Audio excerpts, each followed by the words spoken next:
strategic deception is defined as the deliberate, sustained manipulation of an adversary's perception regarding a state's intent, capability, readiness, cohesion, or constraints, with the objective including false conclusions or shaping the adversary's strategic decision-making over time. Unlike tactical deception, which supports specific operations, strategic deception operates at the grand strategic and theater levels, often over months or years. This still applies to what's going on now. I'm just saying to get your head around it. So in other words, I'll get to strategic denial, and then we'll talk about how you might want to apply those things. Strategic denial. So deception is like getting your adversary to draw false conclusions. Strategic denial is the systematic effort to withhold, obscure, compartmentalize information, and that's in order to prevent an adversary from accurately assessing a state's internal condition, decision-making process, or true strategic trajectory. Where deception actively misleads, denial passively creates uncertainty and ambiguity by limiting the availability of reliable information. So transparency, because of the very transparent nature of an open representative republic or a democracy, that very much, it's like we deal with election cycles, and leaders are beholden to the electoral process and all of that. You have to have public buy-in and national will, all of those things. That transparency leads to a structural strategic liability for representative republics and or democracies engaging in strategic deception now. So when people are talking about, well, Donald might be engaging in misdirection, there's a good chance of that because of just the inherent nature of representative republics being disadvantaged regarding strategic deception denial. I'm going to touch on some of the other things real quick because it's important. The open, so how do you kind of like try to read things? Everybody's looking at different stuff. It's kind of like a quick overview of some of the open source intelligence, some of the indicators you would use in open source intelligence to gain where we are, from like deterrence to preparation to strikes inbound to that kind of thing. None of this violates operational security. I'm just saying, as you might want to think about things, right? People are looking at how much pizza is being ordered, like, have we moved tankers in and out of the area? So there's kind of like a master matrix. Just explain it, yeah.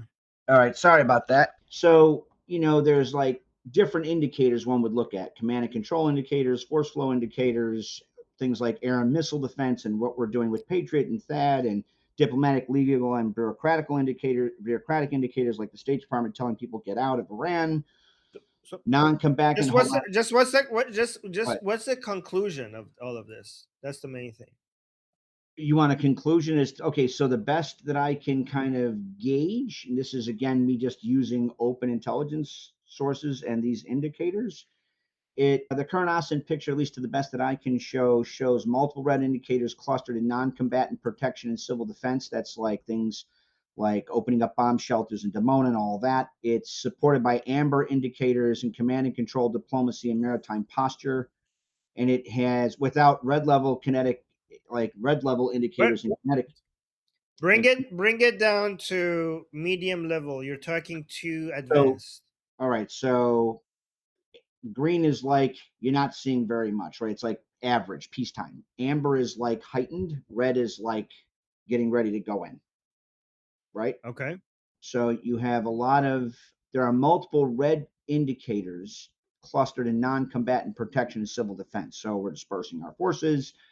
Israel has bumped up and activated its Iron Dome system. The mayor of Dimona opened up bomb shelters, right? We're telling people to get out of Iran. Don't wait for us. Okay, so go ahead. Percentage-wise, what are the chances of an attack? Percentage. Well, so I'm not going to, you want me to use, what is it like? I don't want to ascribe a percentage. That's why I'm kind of like giving you three categories. And there's a reason why I'm not doing the percentage for a couple of reasons. One is that no one has a magic 8-ball.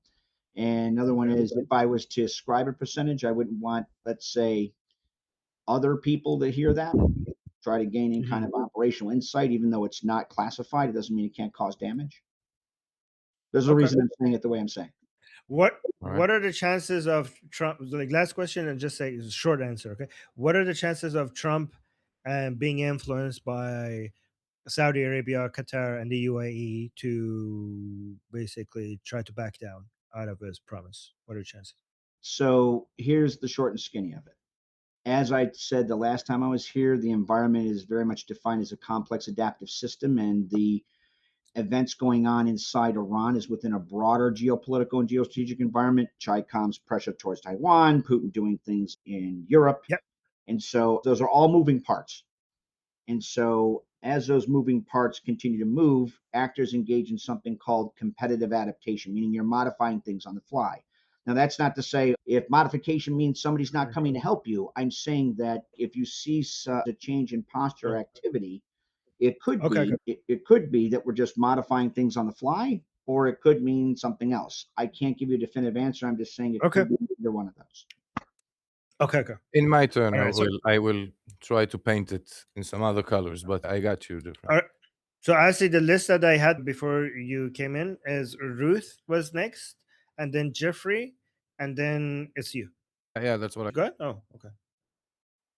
So, first of all, Armin, that video that you showed with the girl calling in, we need to make that go viral. That would be like the best thing we can do, right? I can guarantee you that video is going to go viral. If I can get my hands on it, I'll do what I can on my end because that just absolutely has to go viral. I posted on School a link to a podcast where he talks about why the United States shouldn't physically attack and what he thinks should be done to take down the regime. And I would love to get your response to that. Put up a podcast about why the United States should not physically attack Iran, but should take other measures and what measures they should take in order to bring down the regime in Iran. And I would love to get your response to that. And a link to it in School.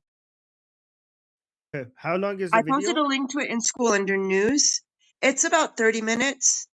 Yeah, I don't think we're going to do it right now. It's really difficult for me these days to be able to, because I'm getting like updates every couple of seconds, and I need watching something that is 30 minutes is a bit difficult. But do you want to give me the gist of it so I could?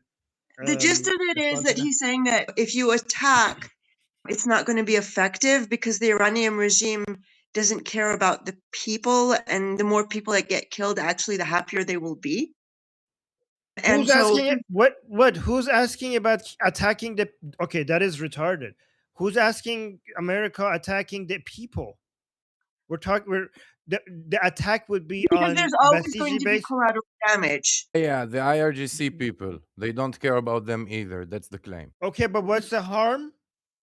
We don't give a shit that they're going to have less resources. Use it as propaganda that the United States is attacking them. That is retarded. They already have all the propaganda. They make propaganda out of thin air. They don't need the excuse. They make propaganda out of thin air. The Islamic Republic is on shortage of propaganda. Thank you so much for helping us, not giving them the excuse for propaganda, as if right now they're not doing that. Okay.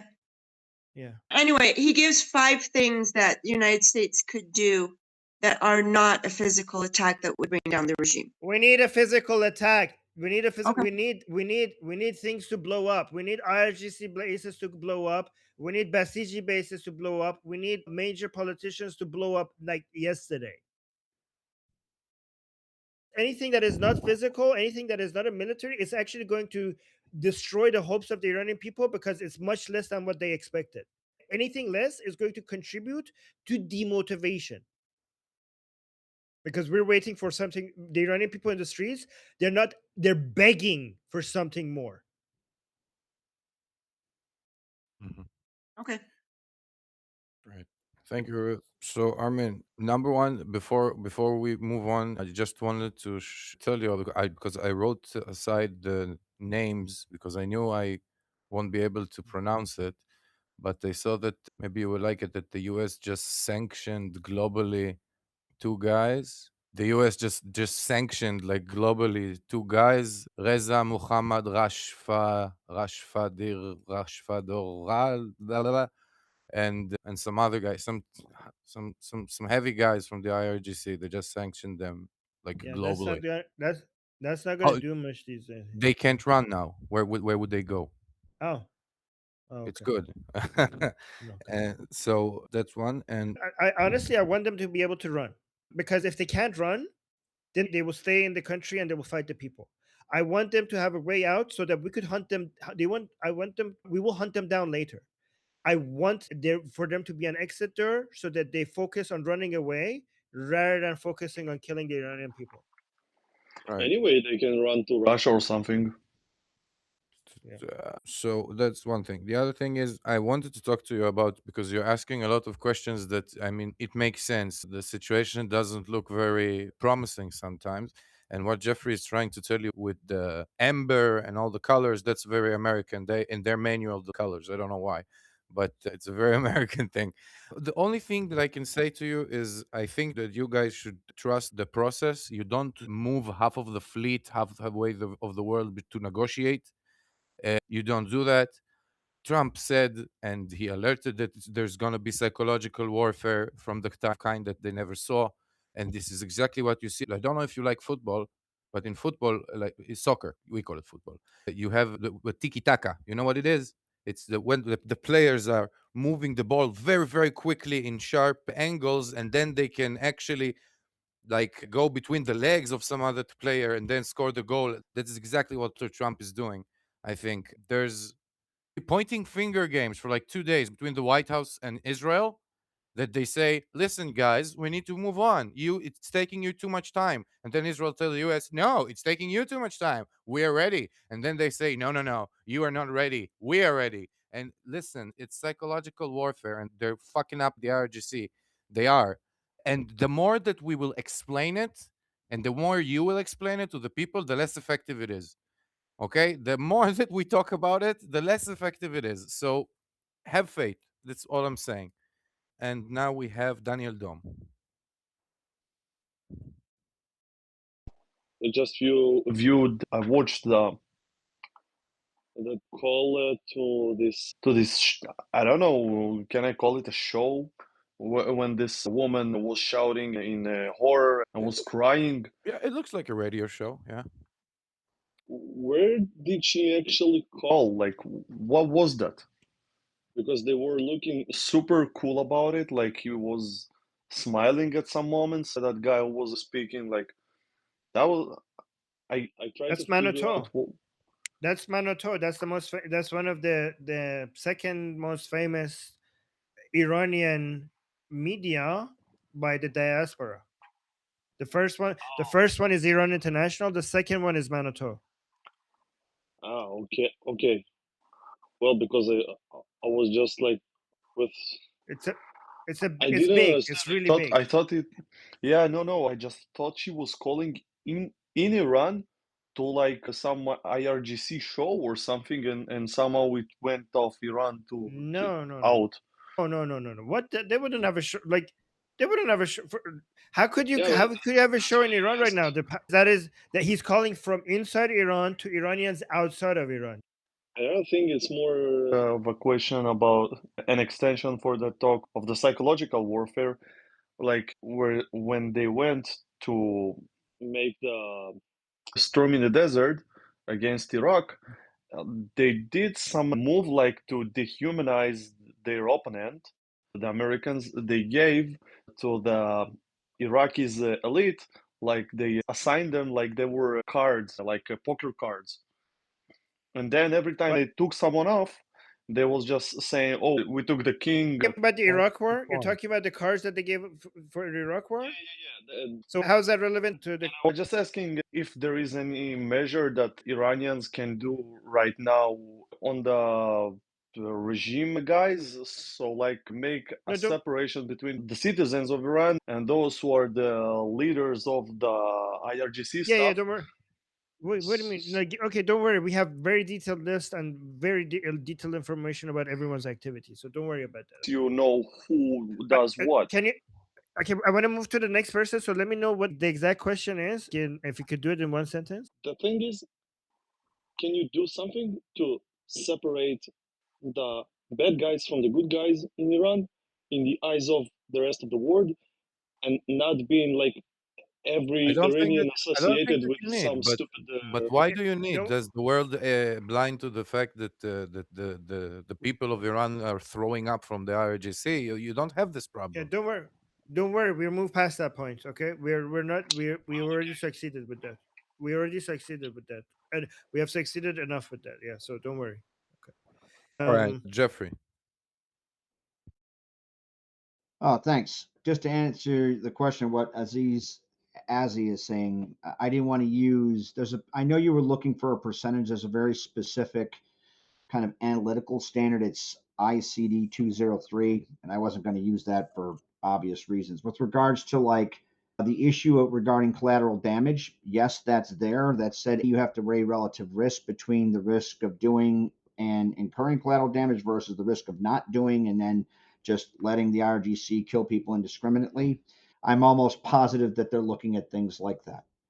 As far as the policy handles that they're looking at, it kind of breaks down into 6 categories, right? You have political pressure and diplomacy, which is already being done, political warfare and information operations, which Ozzy is talking about, economic sanctions and financial warfare, which is being done, cyber operations, which disrupts things like IRGC communication and or re-enables communication and stuff amongst the brave Iranian protesters and or resistors. You have direct material support of protesters, like airlifts of like water, food, medical supplies, things that are more kinetic. Then you have military options that go from limited strikes that look to reestablish red lines, degrade specific capabilities, signal escalation dominance with off ramps. You have sustained campaigns, which are long range degradation of threat systems. So that's like taking out, and then again, you want to determine what you're focusing on. Are you focusing on like suppressing Muller retaliatory capabilities, striking missiles, striking nuclear capability, taking our IRGC units, or are you talking about decapitative strikes targeting leadership? And then you have large scale mass strikes, which is like that requires a lot of sorties. I mean, I'm not going to go into how many sorties are planned or how many targets there are and what the minimum mention spare regarding sorties that are needed. I'm just saying that's how you might want to think about it. As far as like limited strikes, this goes to your question, Armin. You wanted people to flee, right? Because you want to give bad guys the opportunity to get out so that way you can bring a conclusion to this and then solidify around under a non-mullah regime, transitionary government and or representative republic headed up by His Highness Reza Pahlavi, which very much understand the goal. Maybe that might, so the other guy's saying, how can you separate between, people who defect and loyalists? And if you were going to do selective decapitative strike to sit there and go, okay, if you're a loyalist and you're engaging in killing citizens, well, then you're going to take some kinetic operations to the forehead. Whereas the guys who defect, they're like, well, if you defect and you're protecting the Iranian people, then it's hands off, that kind of thing. The only problem with that is how do you do that in a manner where then the bad guys, when they go, oh, we're all defecting, and try to escape punishment, right? I mean, there's that issue, right? The devil's in the details on that one. Yeah. That helps. Yeah, I mean the priority is to. I think a lot of people are focusing on making sure. I mean, I get it. A lot of people want to make sure that the people who need to be punished get punished. But I think that we should switch the priority to winning the revolution. That's something that should be something that we focus on later. And about the percentages, what Jeffrey said, it's true because it's like what he said is kind of like me saying this. I have all of these classical players, okay? Tuba, trumpet, violin, all of these different players sitting in one room, okay? One of them busts up a note once in a while. Now, you kind of asking me when would they start being the philharmonic and play together? I don't know, but it's very weird that they are all together in the same room, isn't it? I think it's kind of, yeah. Richard?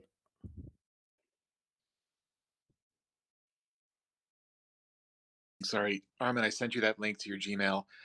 I just noticed something rather interesting on Fox News. Just wanted to make sure you're aware that they're running a story on the pro-regime demonstrations at Tehran University, where they were holding up the signs of the Pennsylvania assassination attempt of Trump, basically saying that in Arabic, signs that this time, air, the bullet won't miss, things like that. I can send you that article as well. It's on the Fox News website right now, but I strongly suspect, and this is I see American news media as basically just facts presented through political narrative, Republicans being associated with Fox News. It's very likely to me that this stories like this that are kind of hit jobs on the regime combined with the interview with Arakshi is likely specific propaganda, intended to soften the American public or even put them hopefully in favor of the forthcoming strikes. So it's likely they're talking to the constituents at this point, trying to justify what's already been decided. Bid legitimacy.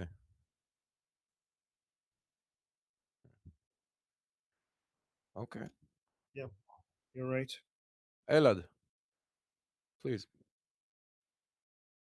Well, I can't really talk too much because I just had the surgery in my dental surgery. Armin, I wanted to ask, what is the problem with Masi Alinejad? Why is Where do I start? that with Yeah. her? I see she's not MEK. No, so she was very popular at first when the revolution was, about taking off hijab, when it was all about taking off the hijab, right? Those days were the days that she was a big part of that movement, and she was loved, right? But then people started noticing that when the revolution was moving away from hijab to other things, she kind of wanted to keep it at that at first. So that was initially when some people think something like, this is not about hijab, right? This is about like the Islamic Republic being gone. But she wanted to. That was first what made some people not like her, right? Then during the Master Revolution, when she started a council of people, and Princess of Pahlavi was part of, so there was a council of four people, mostly four people. There were other people, but they were not the major members. It was Princess of Pahlavi, Masi Alinejad, Hamid Ismailion, and Abdullah Muhtadi. They were supposed to be the leaders of the opposition, the four of them together. And a lot of the supporters of Princess of Pahlavi thought that Masih Alinejad is not as important as Princess of Pahlavi, and they didn't want a council of leaders. They wanted the leadership of Princess of Pahlavi. So a lot of them were pushing Princess of Pahlavi to not sit with these people, especially because Hamid Ismailion had MEK connections and reformers connections, and Abdullah Muhtadi was a separatist, a Kurdish separatist. He wasn't openly a Kurdish separatist, but eventually some leaked audio showed that our accusations against him was correct, that he is actually a Kurdish separatist. And then when they issued a declaration, they put their statement out for the Shorai Hambastagi, the Council of Hambastagi, as it was called. The text of that showed that it was basically all our fears come true, cool, because it was very anti-nationalist, and it seemed like Abdullah Muhtadi was the person that was writing the whole thing, right? So when a lot of people complain about that was like years ago. Princess of Pahlavi said that he is going to be working with other people as well, not just this council. And just by announcing that, it made Hamid Ismailion turned against Princess of Pahlavi, and eventually Masi Alinejad also turned against Princess of Pahlavi, coming out on Iran International and speaking against him, which made a lot of Iranians hate him. And also, she had a meeting with, I think his name is Michael Levey or Mark Levey. What is it? Let me see. Mark Levey or Michael Levey. I forgot his name. He's a French Jewish billionaire who is very much in favor of Kurdish separatism. And so Masih Alinejad had a meeting with her just so that he could secure a meeting with her and Macron. And she had a meeting with Macron. But a lot of people realize that she's willing to meet with anybody as long as it increases her profile. And she also kept on using vocabulary that was in favor of Kurdish, the vocabulary in support of the opposition, in support of, in like she kept on using vocabulary that was a copy of Kurdish separatist language, right? And a lot of people didn't like that as well. But generally, through her activities, people's understanding was that she just does everything and anything to just increase her profile, and she's not really doing that for the sake of Iranian people. And she sees this as a competition, and she considers Princess of Pahlavi to be a competition. And through her actions, that became more and more apparent, and that's why it became she more and more hated. The latest example is that during this wave of the revolution, when it was clear that almost every gathering had a chant in favor of Princess of Pahlavi, when she was posting the chants, she would carefully select the ones that didn't have any chants in favor of Princess of Pahlavi. So she would basically cherry pick chants that was saying death to the dictator, death to the Islamic Republic, death to Khamenei, or stuff like that. But she wouldn't post a single video of people saying Javid Shah or Pahlavi is returning or anything like that until she was being called out on social media that, okay, you're obviously cherry picking the chants that you're posting. And then she started posting a few of them, but not a lot, but just a few of them because it was becoming too obvious what she's doing. Does that answer your question? Okay. Cool. Francisco? I have a question for Jeffrey about the USA policy, because I would like to hear your assessment when it comes to the influence of both Vance and Rubio on Trump and the USA policy, because I think one is pro-intervention and the other one is not. So I don't know, what's your take on this? Every administration is comprised of different people that have different views on stuff. It's very true that Senator Rubio is very much more open to, he's very much more an interventionist. There's no doubt about it. Vance is not a non-interventionist, at least to the best of my knowledge of the people that are around him and all that. He's more of a guarded realist, you might say. Yeah. Whereas Senator, now Secretary of State Marco Rubio, he's still a realist. It's much more of an offensive realist. I happen to agree with Senator, now Secretary of State Marco Rubio, although I can understand or appreciate why Vance has some of the caveats he does. When you weigh relative risk, people shake out on different sides of that. I happen to be on the one of intervention. Other people, even if they are pro-intervention, they're like, well, we want to make sure there's certain other I's and T, dotted and T's crossed. Does that help? Yeah, I know where they stand, but who do you think Trump agrees with more? Or Rubio? Like, I know that nobody is on his mind, but yeah, who has the greater influence? You think? Trump. Yeah, I would. Yeah, right. I mean, Trump is his own man. I would not venture a guess and if I did know, I wouldn't say in an open channel anyway. Okay. I appreciate the reason why you're asking that. I wouldn't be able to tell you because I don't live in, President Trump's head.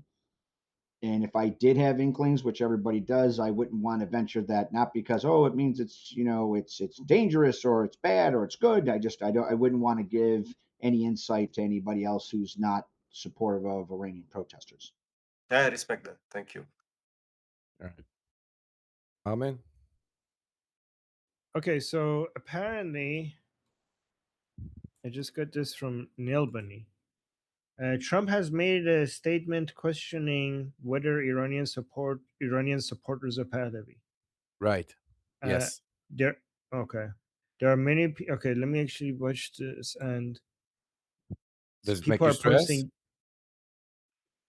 Well, I'm going to ask you what you guys think. So, other Iranians are posting on social media saying, "Dear President Trump, as an Iranian, I support the restoration of the constitutional monarchy and recognize His Royal Highness Prince Reza Pahlavi as the." So, a lot of Iranians are now posting on social media announcing that they support the prince. What do you think, Asi? You wanted to? Yeah. We have a term in Hebrew from the military. We call it a kitbag question. A kitbag is a very heavy bag that you need to carry. Say your last sentence again. I'm sorry. I completely lost my. Wait, do you want to repeat what I said? Trump has made a statement questioning whether Iranians support princes. And so, because listen, this is the thing. It's a kitbag question. Why? Because everybody knows that they support Prince Reza Pahlavi. But I think that Trump will suffer greatly from the American people who have this non-interventionist and style, and also this you must respect other people's culture and sovereignty type of shit. And so you can't be the Trump that came to a dictatorship and took it apart just so a monarchy could be ruling there that you placed, Mr. Trump. He's not playing for that. He's like, no, I'm not sure if the Iranian people like him so much. Now the Iranian people are making a lot of noise saying, yeah, we actually like him. So what do you want from Trump? Do you understand? Mm. I want to try to find out where he said this because I'm not seeing this. He said it this afternoon, Israel time. few hours ago. Can Yeah. anybody find the link or link to this? Okay. Try.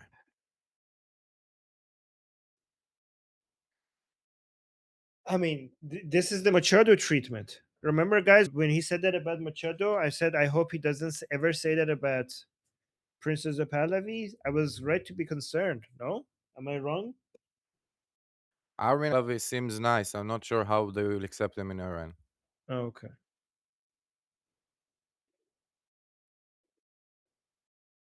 He said, oh, yeah, he seemed like a nice guy. We'll see if Iranian people.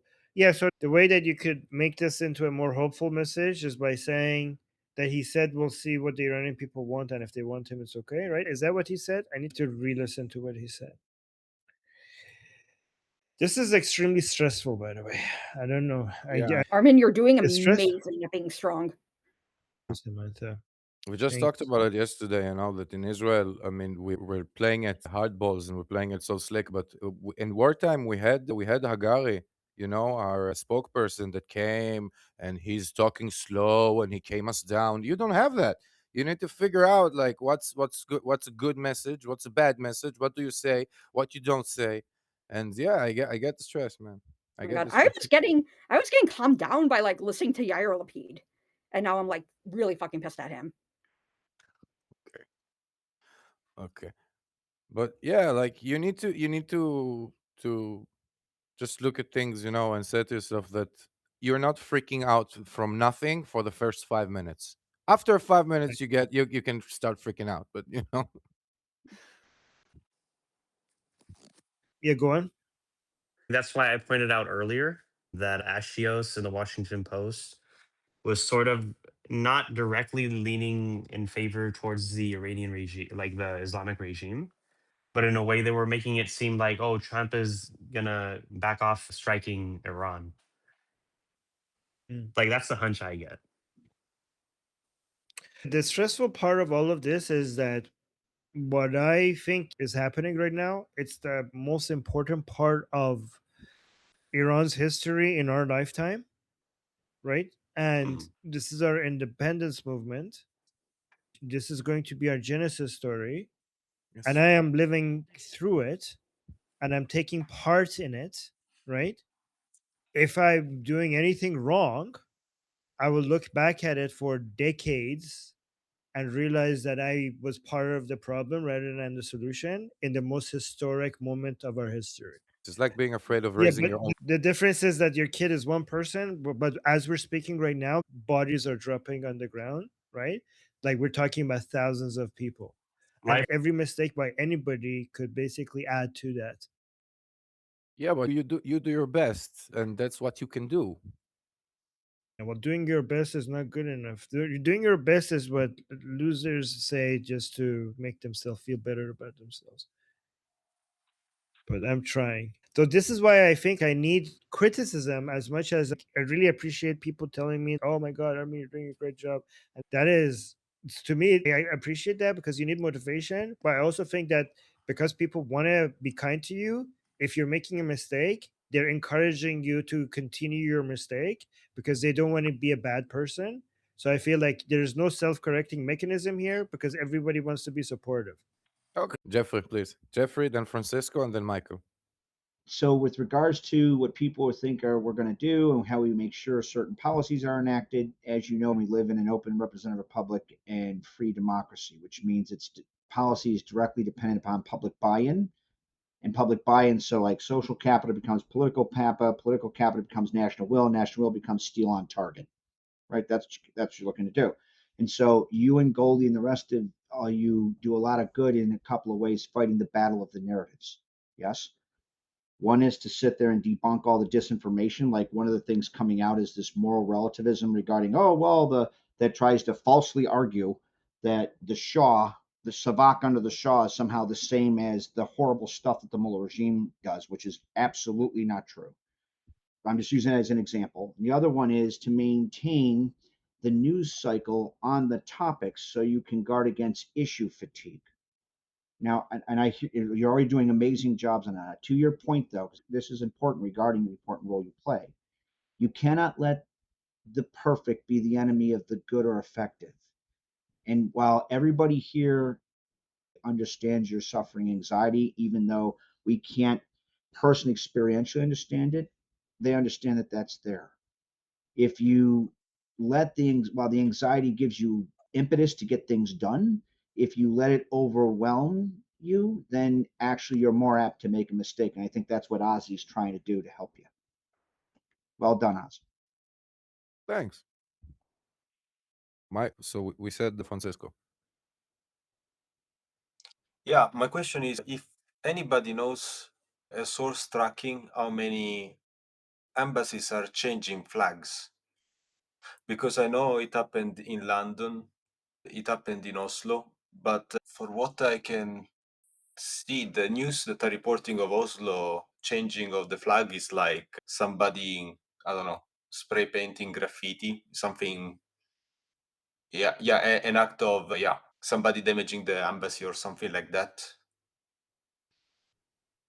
So yeah, I don't think there is any trackers. I think that you just see it on social media. And I think the ones that you've heard of are it, because if it happens, it will go viral. These things go viral when they happen. So the ones you've seen are it. Right.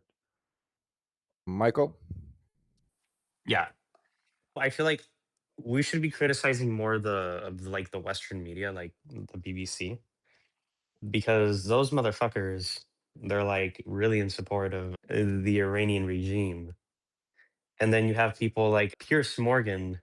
Like these people get paid, man. If they ain't receiving the paycheck from one side, they'll talk shit about the other side. Like if they don't see that it is convenient for them to support the people and they're funded by Qatar. I mean, just look at Tucker Carlson, right? He's a great example of that. This is pretty dangerous. News media in today's world is pretty rogue. That's what I wanted to say. I think we should be criticizing the media. So if you want like corrective opinions, I can produce something. I mean, you have some, when you see all these negating reporting stuff that are colliding, this is psychological warfare. Right. For your viewers, mostly for the Iranian viewers, you need to calm down, and control the Right. situation. Talk slow, be on that, because you know the Yeah. truth. You can't Uh, talk about it because this is psychological warfare, and you don't analyze it because it doesn't work. And you calm the people and you smile to the people. And it's very important. This is one thing that is important. The other thing is, and it wasn't your mistake, it was Tusi's mistake yesterday actually, that he reported on planes, I think, or sonic booms or something like that. I don't remember, and I don't want to give the exact location of where he reported it on. A very stupid move, extremely stupid move. Because if it, yeah, I believe that yesterday, the thing with the plane, I believe it was a hoax in order to get the IRGC stress. But you don't know that. You don't know that. So even if you saw on Telegram that there are planes and stuff like that, you don't report it. If an Israeli pilot would have been shut down, God forbid, let's say, you don't report these things. Big vessels like aircraft carriers, you see it in a radar from miles away. Okay, you can talk about these things. A plane that is that is in a night raid. Shh. This is one thing. Anybody raise his hand? Okay. Yeah, somebody is asking how to raise their hand, guys, at the bottom. So yeah, I guess every time we need to explain how to raise the hand as well. At the bottom, you see a reaction button. You see the It's a face smiley face icon with at the plus button. Just click on that and then click on the raise hand icon. So yeah, hello. So Right. I just wanted to ask if you all have any idea of the IRGC forces or the allies fleeing away from the country. So do you have an idea which country they can flee to and why there? Okay, a lot of people are talking about Russia, and also we're talking about moving money to Dubai. We don't know if there are other countries. I mean, I haven't seen other countries being mentioned, but I just saw you need to go to somewhere that it doesn't you're sanctioned and that you're violating international law. So Russia seems like a good option. I don't know the monies that they were moving to Dubai. I mean, I'm assuming that could be tracked and stopped. So I don't know if that's a good destination or that's just a temporary place where they're moving the money through. Like a layover. I just know that Russia. I just keep hearing the word because it was supposed to be Venezuela. That's what I know. Okay, it was supposed to be Venezuela, but Venezuela doesn't seem like a good option anymore after Maduro was removed by the U.S. So now everybody's talking Russia.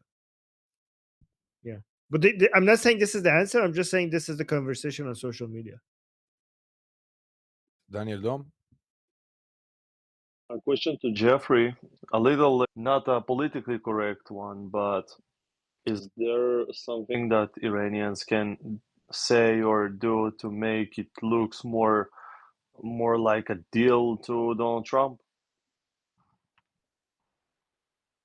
To trick Donald Trump into a deal? No, not actually. I don't know if I can tell it to trick him to, but Incentivize, right? because Trump, we see how he acts many times in the Russo-Ukrainian field, and he always like, oh, we're gonna do a good deal with Putin, or we're gonna do a great deal in, I don't know, somewhere in Siberia or some shit, and everyone knows that Siberia is a it's a Sahara, but with minus 30 degrees. So when he starts speak like that, and then he tries to force Zelensky go and give him like the atomic station, the electric. I don't know how to say it in English correctly.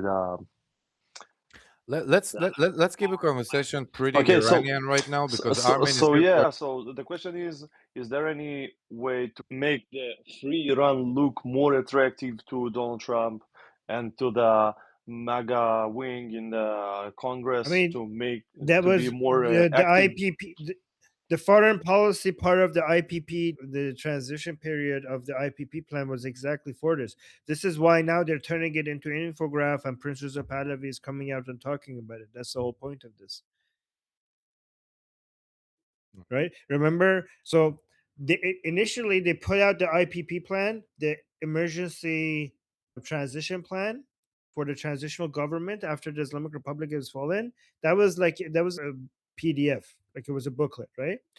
But apparently, the fact that they're now putting the foreign policy part of that booklet into an infograph, and then also they're getting Princess of Pahlavi to come and explain that part in front of camera, shows how important it is right now to communicate the benefits of helping the Iranian people get rid of the Islamic Republic and bring Pahlavi.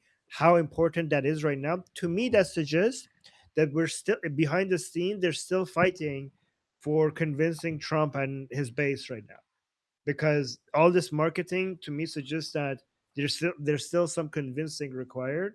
And the fact that they're focusing, by the way, this also makes me realize that I was doing the right thing. Remember, guys, people who watch Atheist Republic, remember every time I opened that booklet, that's exactly where I went to. And now at this key moment, that's the part that the prince is coming out and highlighting and telling the world about, because that's the part that will get the world to back the Iranian people against the regime and also support Princess of Pahlavi. So I feel like I was highlighting the right part. And just the question, I want Jeffrey to like say his opinion on it. Like, is there any chance that like the American, I don't know, the establishment would be Convinced? convinced to take the Pahlavi's sides Pahlavi's side in all this story? So, yeah, I was actually thinking about that, and Your premise is that they don't like the idea of Pahlavi right now? No, I don't know. I just ask you, have an opportunity to ask someone who's like more informed than me.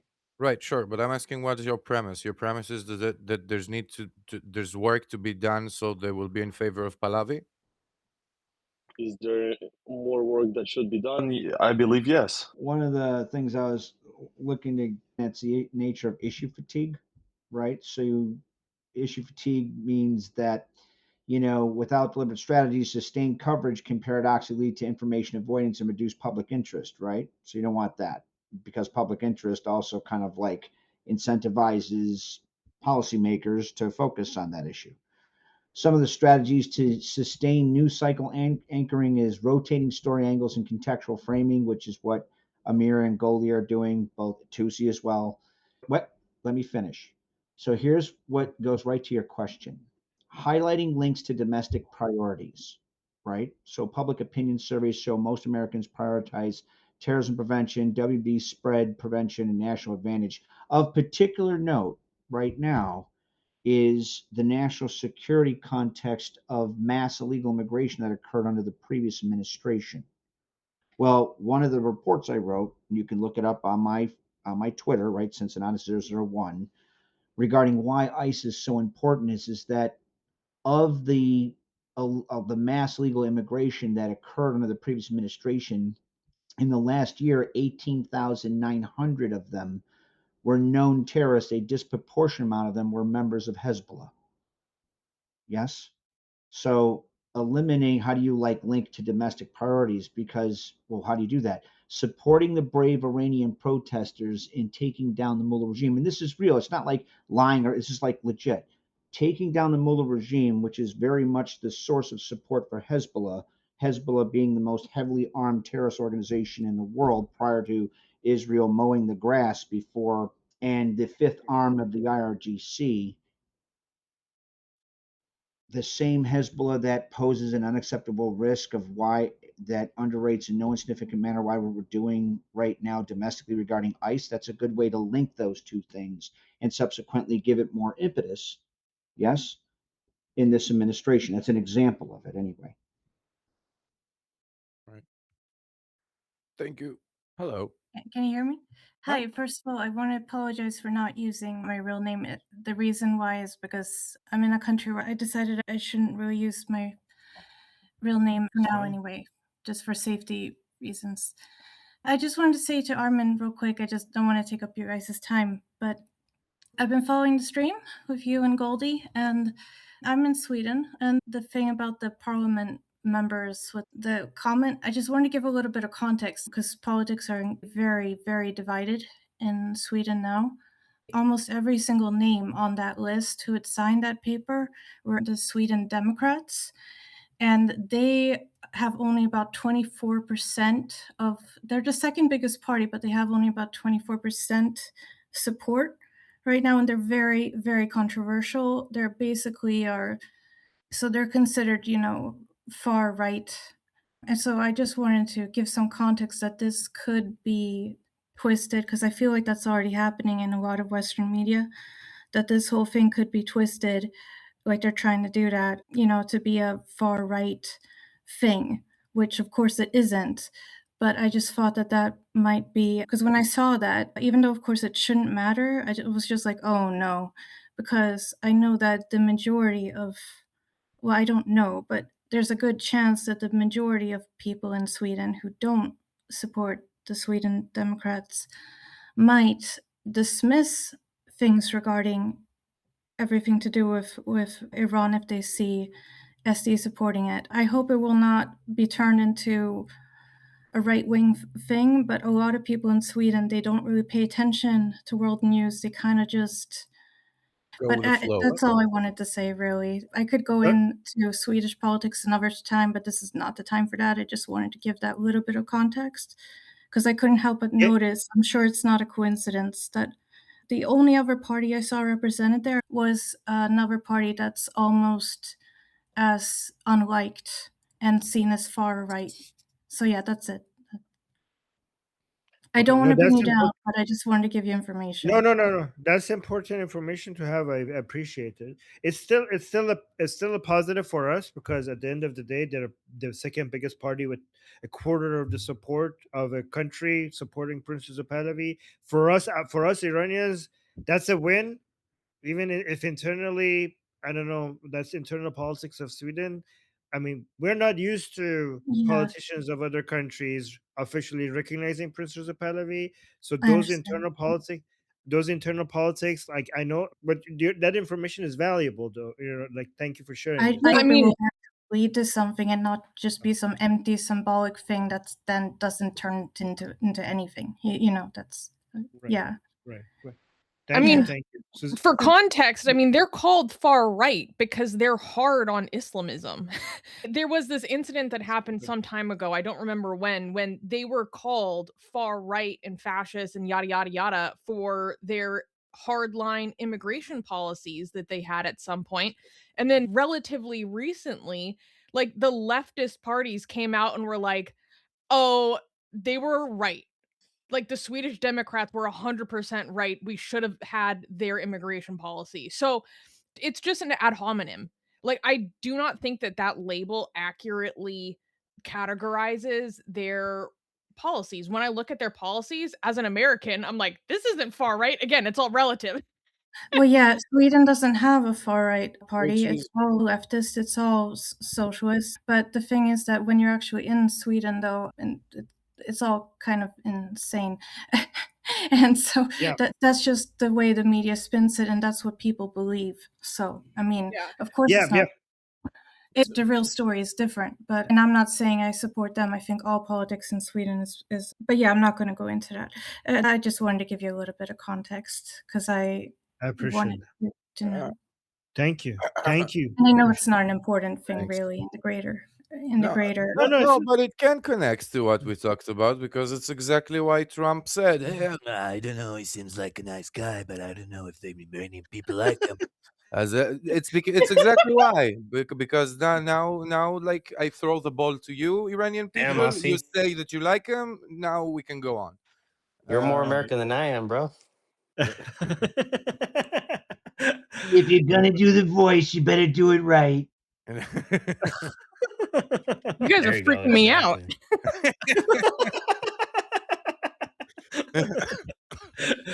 Okay, Elad. That was good. Yeah, can you hear me? Yes. Yeah.